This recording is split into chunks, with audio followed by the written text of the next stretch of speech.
Hi viewers, welcome to our channel. ప్రస్తుతం మనతో పాటు టీడీపీ స్పోక్స్ పర్సన్ సూర్యదేవ లత గారు వారితో ఒకసారి మాట్లాడదాం. మేడం నమస్కారం. మేడం నమస్తే. మేడం, జగన్మోహన్ రెడ్డి గారు మరి ఎలక్షన్స్ అయిన మొట్టమొదటిసారి మన ఐపాక్ ఆఫీస్ ఉంటుంది కదా, అక్కడికి వెళ్ళేసి వాళ్ళకు ఒక చెప్పారు మేడం, 151 సీట్లు అండ్ 22 ఎంపీ లాస్ట్ టైం గెలిచాం కదా, ఈసారి అంతకు మించే గెలుస్తామని చెప్పేసి ఒక ధీమా అయితే వ్యక్తం చేయడం చూస్తున్నాం. మరి ఆయన అంత కాన్ఫిడెంట్గా ఉన్నారు, మరి అదే జరుగుద్దా లేకుంటే కార్యకర్తలు ఉత్సాహం రేపడానికి ఇటువంటి వ్యాఖ్యలు చేశారా? మరి ఏం జరగచ్చు అంటారు మేడం? ఖచ్చితంగా అయితే అంటే వాళ్ళల్లో ఉన్న ఎవరైతే ఎమ్మెల్యేలుగా కంటెస్ట్ చేశారో వాళ్ళే నిరుత్సాహపడిపోయారు. సో వాళ్ళు అక్కడ గెలవట్లేదు అనేది వాళ్ళే చెప్తున్నారు. అంటే వాళ్ళ మాటల్లోనే బయటపడిపోయింది ప్రతి చోట కూడా. సో ఈయన ఎందుకంటే వాళ్ళకు ఉత్సాహపరచడం అవ్వచ్చు, ఆరిపోయే దీపానికి వెలుగెక్కువ అన్నట్టు. సో ఇప్పుడు మళ్ళా 151 అసెంబ్లీ, 22 స్థానాలు, 22 ఇది పార్లమెంటరీ స్థానాలు కూడా గెలిచే అవకాశాలు ఉంది. దానికన్నా మెజారిటీ ఎక్కువ వస్తుంది అనేది కూడా ఏదో ప్రగల్భాలు పలుకుతున్నారు. కానీ సో ఖచ్చితంగా అయితే అవి రావనేది ఆయనకి తెలుసు. సో కానీ ఏదో ఒకటి వాళ్ళని నమ్మించటానికి అంటే కేడర్లో ఏమైనా ధైర్యం ఉండదు కదా, కొంచెం ఇప్పటికే భయపడిపోయి ఉన్నారు. సో రాదనేది వాళ్ళ ఎమ్మెల్యే క్యాండిడేట్, ఎందుకంటే వాళ్ళు బహిరంగంగా ప్రెస్ మీట్ పెట్టి వాళ్ళు మాట్లాడుతున్నప్పుడు సో వాళ్ళని అందరినీ ప్రతి ఎమ్మెల్యేని కంట్రోల్ చేయాల్సి వస్తున్నప్పుడు కష్టం అవుతుందని సో ఈయన ఈరోజు ఐపాక్ టీం దగ్గరికి వెళ్ళటం, వాళ్ళ దగ్గర వెళ్ళి కూర్చొని డిస్కస్ చేసి తర్వాత వచ్చి బయట అందరికి ఇలాంటి విషయం చెప్పడం అంటే వాళ్ళకి అంటే వీళ్ళు రేపు పొద్దున ప్రెస్ మీట్లో కూర్చున్నా వీళ్ళు అంటే ఒక నాయకుడు ఏదైతే చెప్తాడో అదే భజన వాళ్ళు కూడా చేయాలి కదా. ఆ భజన చేయడానికి ఈయన ముందే ప్రిపేర్ చేసి పెట్టి వెళ్తున్నాడు. ఈయన 17వ తారీఖు రేపు వెళ్తున్నాడు. వెళ్ళి ఆయన వచ్చే వరకు ఈ భజన చేయాలి. ఒకవేళ రేపు పొద్దున రాకపోయినా వీళ్ళు ఇక్కడ ఉండి ఇదే చేయాలి, ఇదే చెప్పుకుంటూ ఉండాలి. అందుకని ఏదో ఒక మెంటల్గా వాళ్ళని ప్రిపేర్ చేసి సెట్ చేసి వెళ్దాం అన్నట్టు. ఇంకా ఏమైనా అంటే దౌర్జన్యాలు ఆల్రెడీ జరుగుతున్నాయి కూడా కదా. సో రేపు పొద్దున ఇంకా వీటికన్నిటికీ కూడా మూల్యం ఏంటి?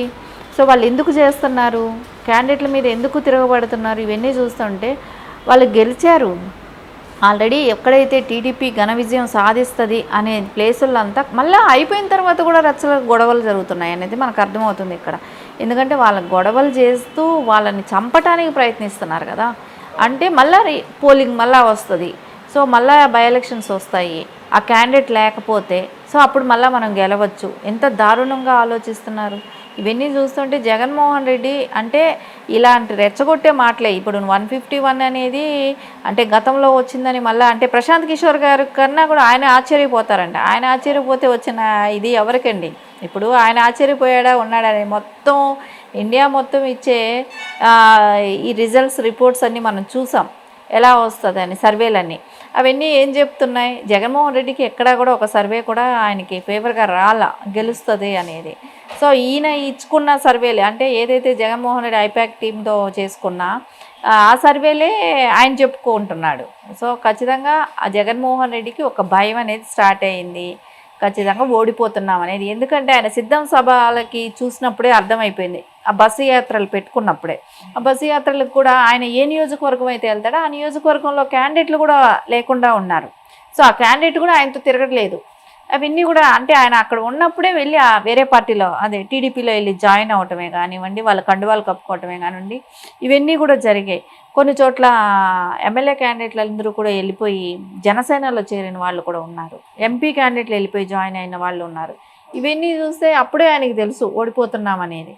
అందుకని ఇప్పుడు ఏదో ఒకటి ప్రజలకన్నా కూడా క్యాండిడేట్లకి కొంచెం ధైర్యం కల్పించడం, ప్రజల్లో ఒక మేము ఏదో ఉన్నాం ఇంకా అనే ఒక భరోసాని, అంటే మేము ఉన్నాం ఎక్కడికి పోలేదు మేము గెలుస్తాం అనేది ఒక ఏదో ప్రగల్భాలు పలుకుతున్నాడు. కానీ అది ఖచ్చితంగా ఆయన చెప్పేదాన్ని రాంగ్ డెసిషన్ అనేది ఇంకొద్ది రోజుల్లో తెలుస్తుంది. ఓకే, ఒకప్పుడు అంటే ప్రశాంత్ కిషోర్ కూడా చెప్పడం చూస్తాం మేడం, వైసీపీ దారుణంగా ఓడిపోతుంది, టీడీపీ వస్తుందని చెప్పేసి.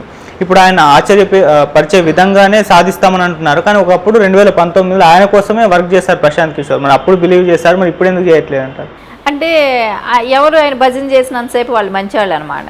ఆ భజన చేయకపోతే అంటే తప్పుని తప్పుగా ఖండించారు కాబట్టి. అంటే ప్రశాంత్ కిషోర్ గారు చెప్పటం కూడా నాకు తెలిసిన వరకు ఏం చెప్పారంటే, నేను రాంగ్ పర్సన్కి సపోర్ట్ చేయాల్సి వచ్చింది అనేది. ఎందుకంటే ఎప్పుడు సంక్షేమం గురించి మాట్లాడాడే కానీ డెవలప్ గురించి ఆలోచించలేదు. సో అప్పులు చేసి అది చేయటమే కానివ్వండి, రాష్ట్రాన్ని డెవలప్ దిశగా తీసుకెళ్ళకపోవటమే కానివ్వండి, అప్పులు చేసిన దానిలో కూడా ఆయన దోచుకోవటం ఎక్కువ. అదే ఆయనే ఓపెన్గా చెప్తున్నాడు, 13 లక్షల కోట్లు నేను అప్పు చేశాను, 2,700 కోట్లు 70 కోట్లు 2,70 కోట్లు నేను ఖర్చు పెట్టాను ప్రజలకని చెప్తున్నాడు. సో అంటే మిగిలిన డబ్బు ఈ దోచుకున్నట్టే కదా. ఈ డబ్బులన్నీ ఎలా వెళ్ళాయి? సో ఇవన్నీ ప్రశాంత్ కిషోర్ గారు అదే ఆయనకి తెలిసినంత వరకు ఆయన ఏంటంటే నేను రాంగ్ పర్సన్ని సీఎం చేశాను అనేది ఆయనకు ఉంది. సో నెక్స్ట్ ఆయన వాళ్ళతో కూడా పని చేయలేదు కూడా మనకు తెలిసిన విషయమే. తర్వాత ఆయన చేసిన సర్వేల్లో కానివ్వండి ఎక్కడ కూడా జగన్మోహన్ రెడ్డి గెలుస్తాడనేది అయితే లేదు. సో ఖచ్చితంగా టీడీపీ కూటమి కలిసిన ప్రభుత్వం వస్తుంది, ఫామ్ చేస్తుంది అనేది ఆయన చెప్పడం జరిగింది. సో ఆయనకి ఇప్పుడు ఆయన ఆశ్చర్యపోయేటట్టు నేను రిజల్ట్స్ తీసుకొస్తానని ఈయన ప్రగల్భాలు చెప్తున్నాడు. వీటికంతటికి మనం అంటే ప్రశాంత్ కిషోర్ చెప్పిన దానికి అంటే ఆయనతో పని చేసినప్పుడు ఆయన చేసిన సర్వేలు బాగుండేది అనేవాడు, చేస్తాడు కరెక్ట్గా చేస్తాడనేవాడు. ఇప్పుడు ఆయన విభేదించినాడు కాబట్టి ఆయన సర్వేలకు కూడా వాల్యూ లేదని చెప్తున్నాడు. అంటే అక్కడ వేరే ఆయనతో కలిసి ఉన్నంతసేపు ఆయన ఒక రకం, లేదన్నప్పుడు ఇంకొక రకం.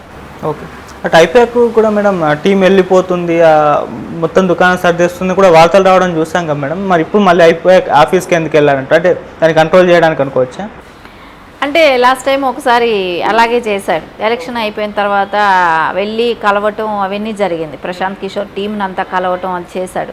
సో మళ్ళీ ఇప్పుడు ఈ ఇయర్ కూడా ఈ టైం కూడా ఎలక్షన్ తర్వాత మళ్ళీ వెళ్ళి సేమ్ అదే స్ట్రాటజీ స్టార్ట్ చేశాడు. సో వెళ్ళి కలవటం వాళ్ళని అందరినీ కూడా చేయటం జరిగింది.